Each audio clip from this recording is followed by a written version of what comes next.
Hello ladies and gentlemen, my name is Dan, the voice behind ThatKaitoDan, and welcome to my review for RWBY Volume 5 Episode 10, True Colors. Before we start, sorry this was a day late. I've been super busy recently now that I'm back over here in Spain, for those of you who somehow don't know, but I'm here now and I'm ready to roll once again. Also, my episode 9 reaction is sadly dealing with some block issues, as I'm sure you've noticed with a few other reactors as well. Hopefully it will be sorted out soon, but until then please be sure to follow me on my Twitter for any updates.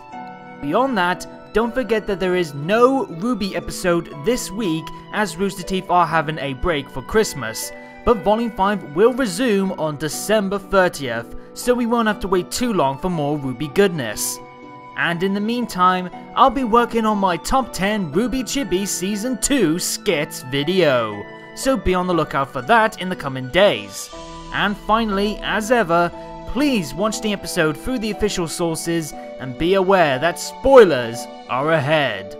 Now it's time to check out some of your comments from last week's episode review, and as I suspected, a good amount of you were on the same page in seeing episode 9 as a bit of a misstep, with Mikey summing up a lot of people's frustrations with the episode and the volume as a whole.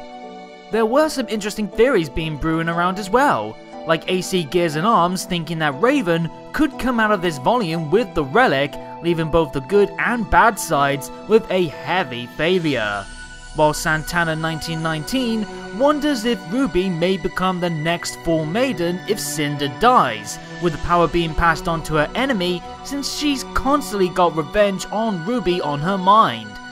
I personally would prefer Ruby only having the Silver Eyes power, but you know, it could happen. Plenty of strong and interesting conversations to be had, and if you want to potentially see your comment in a future review, be sure to leave your thoughts in the comments down below, and tune in next time to see if you feature. So yeah, safe to say episode 9 didn't do much good for many within the fandom, even with some bright spots at the episode start. But RWBY does tend to hit strong notes before hitting the winter break, so was episode 10 able to head on to Christmas with plenty of joy to be had? Or was it another Grinch of an episode? Let's find out. We open with Crow and Ozpin discussing the super suspicious goings on with many pro-huntsmen being axed off at such a crucial time.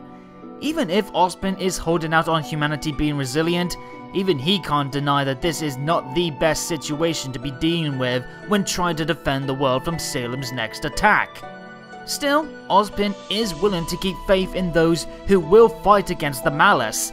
And of course, one of those bright sparks is Little Miss Ruby, who pops up now with a question. Does Salem's lot have the beacon relic of choice since they have access to the full maiden power needed to obtain it? We know she doesn't, cause she's still getting updates on the search back in Volume 4, and Ozpin confirms such himself. But he also quips that finding the relic at Beacon isn't easy, or at least is more challenging than discovering the ones kept at the other academies. Makes sense for Ozpin to be so tactical in his approaching God and the relic under his watch, with the mysterious man being so personally wrapped up in the maidens and the gods. But in what I'm sure is must be a direct call out by Miles and Kerry to the fandom, Ozpin reveals that the relic is not his cane. It's been a heavy prediction by many within the community that this was the case, and thus why Salem was not able to gain the relic at Beacon if it was kept by Ozpin's side. Heck, I myself personally thought it was the cane's topper piece. But having this theory shot down so matter-of-factly by Ozpin has to be intentional by the RWBY to temper people's expectations once the relic is finally revealed. That of course heads up the topic of, where is the relic then? If it's kept hidden away in a more difficult location than just the school grounds, then it has to be locked up pretty damn good. Especially because when I think back on it, and Ozpin's final moments at Beacon in Volume 3, he was more worried about keeping the CCT tower active rather than protecting the relic. His confidence is that high that even with Beacon being in Salem's clutches, he's more focused on protecting Haven's relic than the one that he was in charge of. My first guess was that its location was at Summer's grave, and I also considered the wizard's old home that we saw back in that World of Remnant episode that it was featured in. But Ozpin does say the relic is still at Beacon, it's just protected extremely well. Honestly, at this point, it could be kept anywhere, and in any form too. We don't have any real clues to go on bar speculation, which I'm kinda thankful for. The Kane theory was so universally accepted as all but confirmed that I'm excited to see all the new fresh debates on it once again. But that doesn't mean that there's no secret left to be had with the cane, as Ozpin mentions that it is a precious item to him alone with some tricks still up its sleeve. Does he simply mean that it can transform too, like many other RWBY weapons, or does it have its own unique secrets? Call this one a blind bit of speculation on my part, but what if it can somehow become the same sword that was once the Warrior King of Veils? I know many like to assume that the sword is actually Crochet Moore's, the sword that Jean has, that was passed down by his family for many years, but if there is no connection between Ozpin's past as the king and the Blonde Knight, wouldn't it be cool if Ozpin to this day still carries the sword from his other great and powerful legend? This cute and curious moment is then interrupted by a call from Lionheart, who says he's finally got a breakthrough with the council to round up more aid to retrieve Vinal from Raven's tribe. So Crow and the others should come over tomorrow night to get things ready. Obviously, this is total BS, or as a great man once said, "It's a trap!" Of course, this is the setup that was planned by Raven and Cinder from last week's episode, and much to my joy, Crow and Ozpin aren't falling hook, line and sinker. Such a sudden change from no council support to actually getting some smells extremely fishy, even more so on top of the pair's growing concern over Leo possibly turning traitor. And if the two are even the slightest bit unsure about the legitimacy of this meeting, I suspect they will be preparing a countermeasure just to be safe. Despite my issues with this side of the story making a quick and honestly skippable appearance last episode, I'm content with what we got this time. We know Crow and Ozpin will be prepping the others for the ambush, so hopefully things won't go too far south once all hell breaks loose. And the curious revelations on the Beacon relic and Ozpin's cane was a nice treat to spark some new discussions within the fandom. It's nothing too grand, but it's still a solid scene all the same, with the true meat of this episode coming later on. But we also get to see Leo's response after making that call, and we find out that Raven's there too. Turns out she was heading here to tell Leo of her temporary partnership with Cinder's group and to set up the ambush. Surprising, since I thought she would go to Crow to spill the beans on the attack and try to get another advantage for her own goals, but I'll take it. Raven also uses this meeting to ask what's got Leo working for Salem, and it isn't anything profitable or something like blackmail, mind you, it's just simply fear. Leo is like Raven in that he saw Salem and what she's capable of, and he couldn't see any chance of survival standing up against her. But unlike Raven, who chose to cut herself off from the conflict for as long as she could, Leo ended up being buckled and caught under Salem's thumb. At least he's acknowledging his actions though. He knows what he's doing is wrong, and he hates himself for it, even saying that Ozpin shouldn't forgive him if he saw what he's done, which does help his stock stay high in my books. Leo isn't a bad guy, and I do feel sorry for him despite the bad things he's done. He's just scared, and he's made a lot of bad calls, acting in the sake of survival, something that Raven feels he shouldn't really be ashamed of. Given who the bandit leader is, and past mentions of survival being a sign of strong people in her eyes, I'm not shocked this is how Raven aims to view Leo's actions. She likes to think that the ends justify the means, and while what she's doing may be aiding her enemy's schemes, to Raven, it's just a smart move made to live and fight another day, instead of surrendering and coming off as weak. But Leo isn't impressed by Raven's claims, hitting back with quite the armor-piercing question, asking who Raven's trying to convince, Leo or herself. That's a pretty damning hell of a jab. Raven just got called a coward by Leo of all people, the freaking cowardly lion representative. And she doesn't even counter it, just opting to leave, too proud perhaps to even admit that there's some fear within her. It does hint to some weakness in Raven's boastful confidence, and I am glad for that. She's strong and willing to make sacrifices for the benefit of her people, and yet she's still fueled by her emotions, and isn't unshakable as she may like to think herself as. It'll be interesting how much further this allegiance with Salem carries on past the upcoming ambush, if it does at all, especially if Raven aims to gain the relic for herself, which would no doubt paint an even bigger target on her back for Salem to try and take out.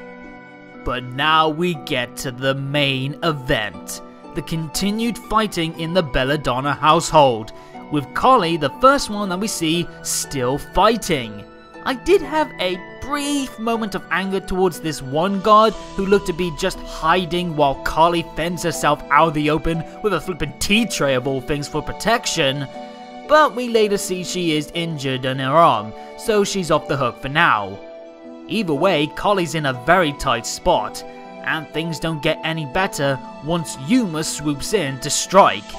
Though, damn, give Collie credit, she's brave enough to charge in at the assassin with tea tray in hand, despite looking like she's had no real combat experience before today, with the end result of this fight being left up in the air as we go to check in on her daughter.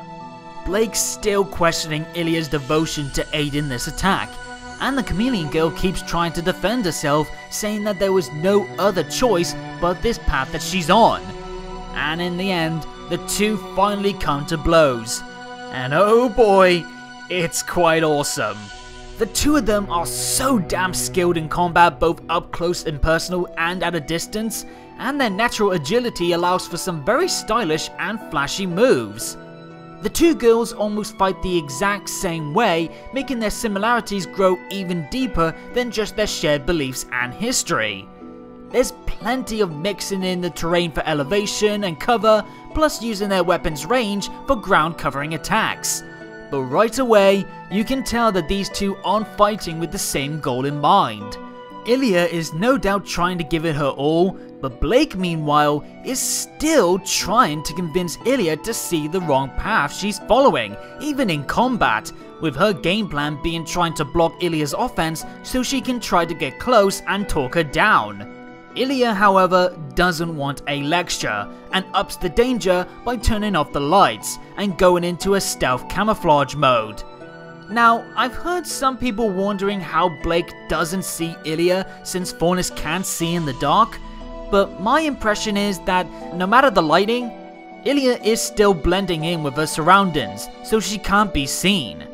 It does still make for some few tense seconds in the fight, and leads to Blake using elemental dust cartridges for the first time since the train back on Volume 2. Long overdue seeing those things pop up again.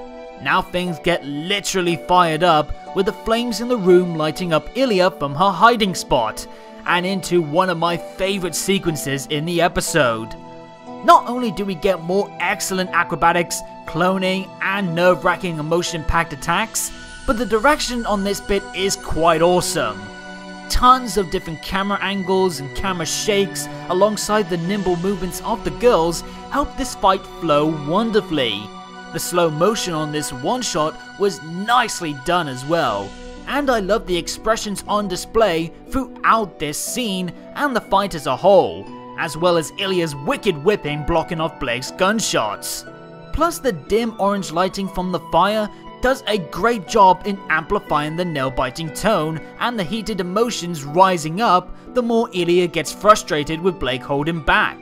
Even now, Blake is focused on only one thing, being there for Ilia when she needs it, and boy does she ever need some support right about now.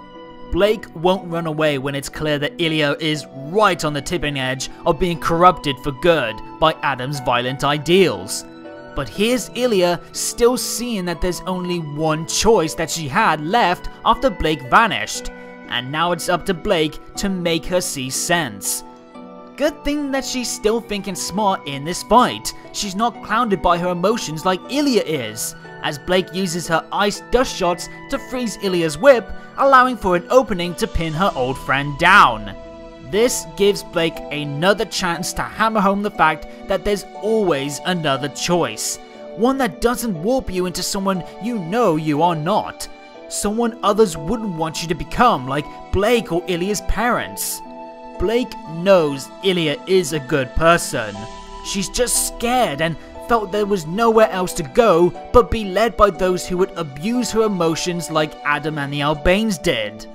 Those people would make her believe that there was no other option but hurting innocents and creating fear, even if Ilia hated it, which she does. Thankfully, Ilia does seem to be listening. Even now, she's still unsure of her decision, still looking for the right way.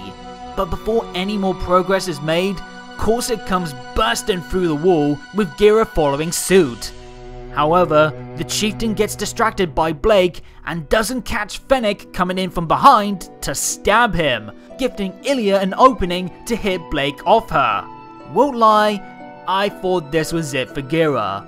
But give the big guy his due respect. He's able to keep fighting despite the stab wound and his aura being broken, going toe to toe with Corsac and later both Fox brothers against him. Meanwhile, Ilia's watching from the side, unsure of what to do. Her resolve is shaken again by Blake's comments, and she's questioning if she should back up the Albanes with the assassination or not. And again, Gira is still holding his ground even when Corsac comes lunging in to make this a 2-on-1 brawl, before Sun finally arrives on the scene.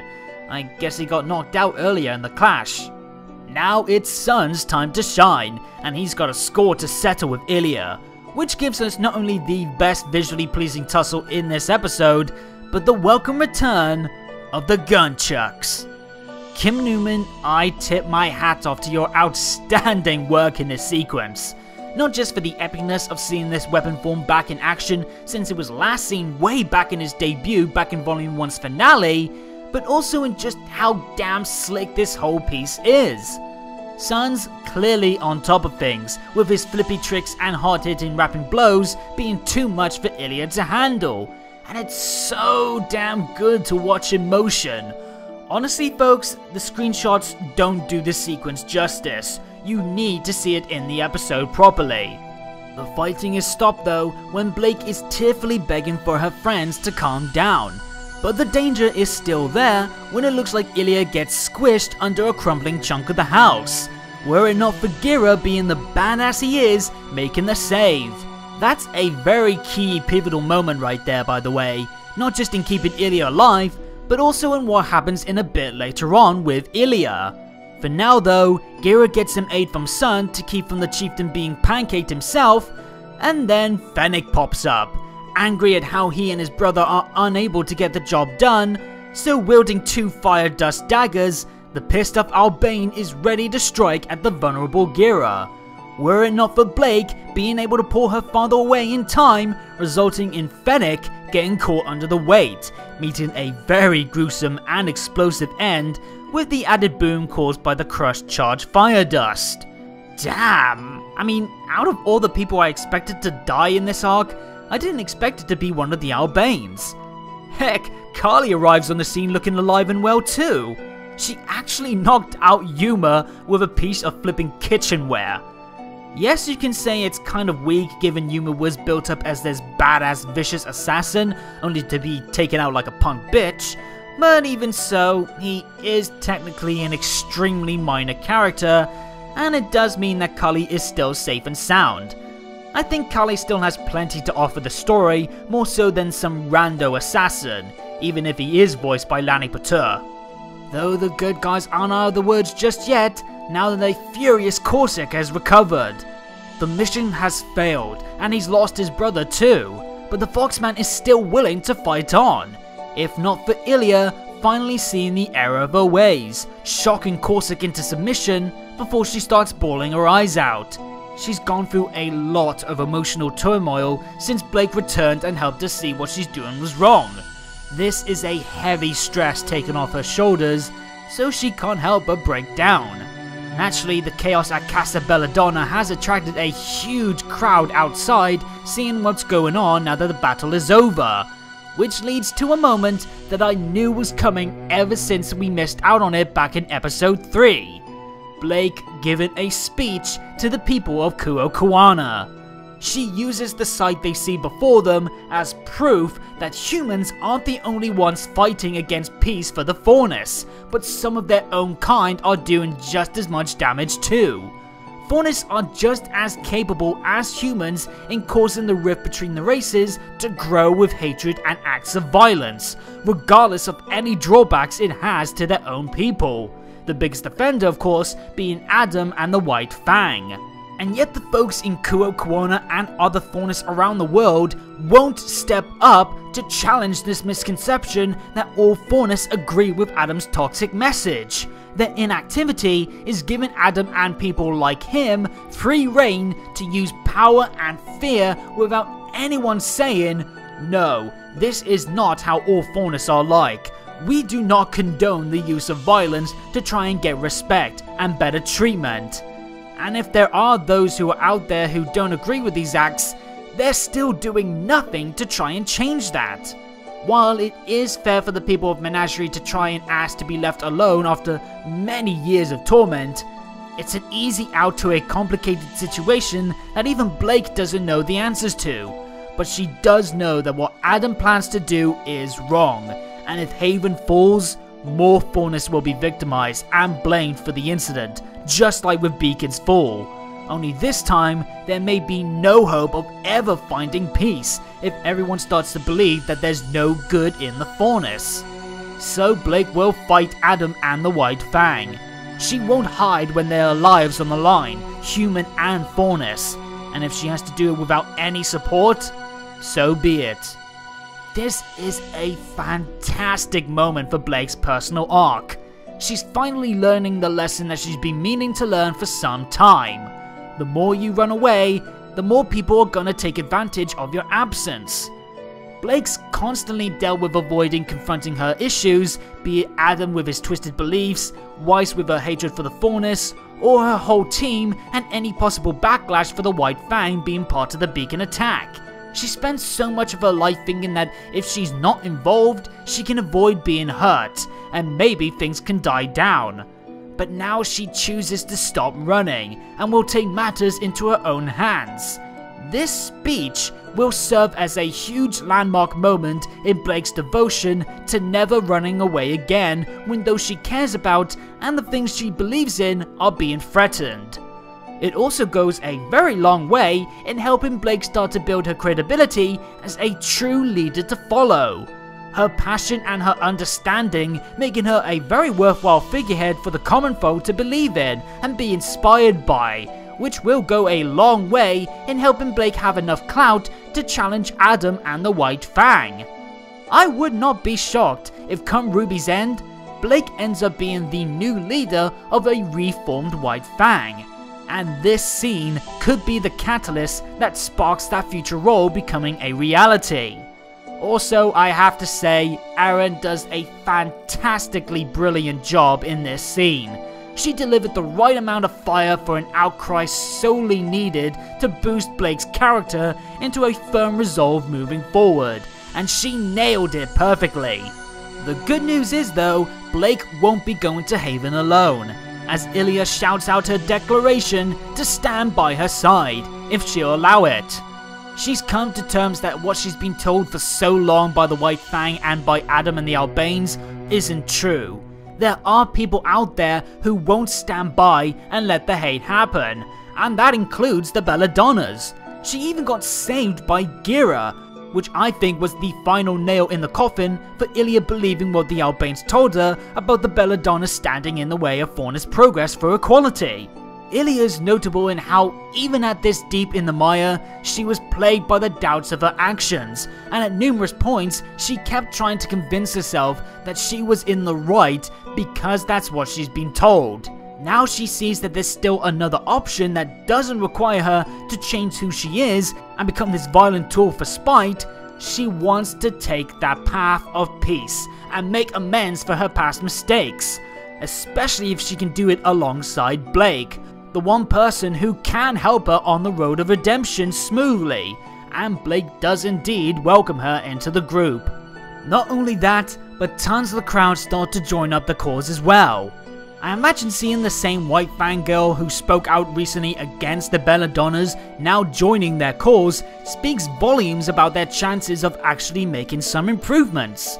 This could also serve as a major boost in Blake's confidence for convincing others to do the same, including those within the White Fang. Who knows how many folks in the faction are just like Ilia, never really having had the chance to walk on the right path.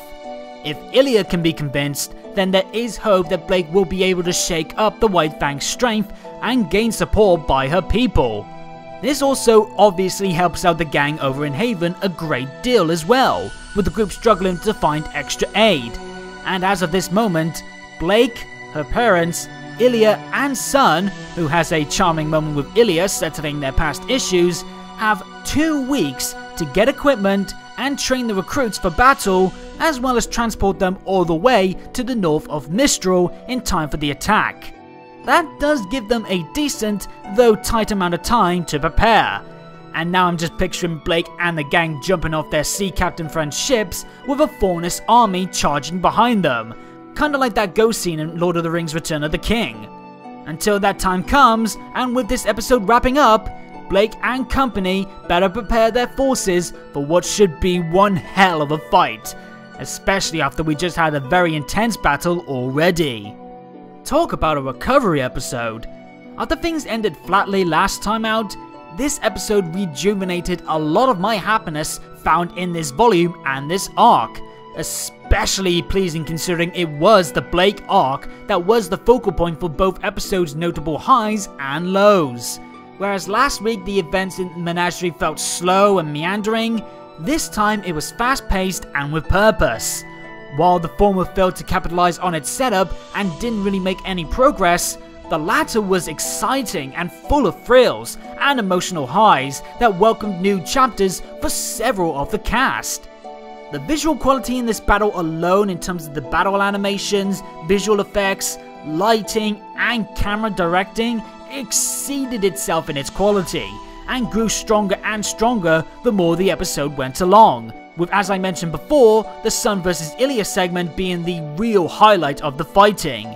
Easily some of the best human-to-human combat that we've seen in recent years. If I had to make any issues, it would be slight nitpicks in Carly being able to best humor, but I went over my excuse there. And while an outside issue, I would have liked it if the surprise of Sun using his gunchuck mode was kept a secret and not get teased by Kerry in a tweet recently. I get why he did that, and it's hardly the first time someone from the RWBY has built up hype like this, but it would have been nice to not expect it. But that's not really much of a negative against the episode that I will hold to it. Heck, I even thoroughly enjoyed the Crow, Ozpin and Ruby scene despite my qualms with the story chain last episode as well. The new developments are exciting to ponder over, and the excitement and dread over the attempted ambush has a new layer to it now, with the adults being aware of what's really going on, with the scene involving Raven and Leo also being a positive as character insight pieces for the two involved. The facial expressions were superb, especially on Blake and Ilia's part. And speaking of the two girls, the voice acting, by the way, was utterly brilliant, with the two deserving standouts being Aaron and Jeremy.